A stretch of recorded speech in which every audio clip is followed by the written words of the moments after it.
Apolonia, ¿por qué crees que la transformación es mejor que intentar arreglarse?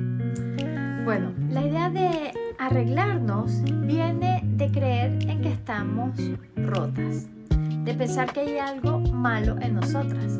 Pero la verdad es que no necesitas arreglarte, necesitas transformarte, porque no hay nada malo en ti, solo heridas que necesitan ser sanadas. Cuando cambias el enfoque de arreglar a transformar, dejas de luchar contra ti misma y empiezas a aceptarte.